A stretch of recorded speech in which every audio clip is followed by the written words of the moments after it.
Homeland Security Secretary Kristi Noem joined angel families in Springfield today to draw attention to what she called dangerous sanctuary policies in the state. Noem said Democratic Governor J.B. Pritzker is, quote, protecting illegal criminals and not prioritizing the American citizens of the great state. She added the angel families who joined her at the news conference lost loved ones due to violence or illegal acts committed by undocumented immigrants. This governor has bragged about Illinois being a firewall against President Trump's immigration enforcement agenda.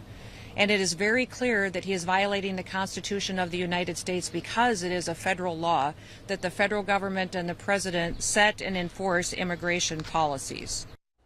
Governor Pritzker has responded to what he called Noem's attempt at a publicity stunt, saying Illinois follows the law. He added that the administration is violating the Constitution, he says, by denying people due process and disappearing law-abiding neighbors, including children who are U.S. citizens.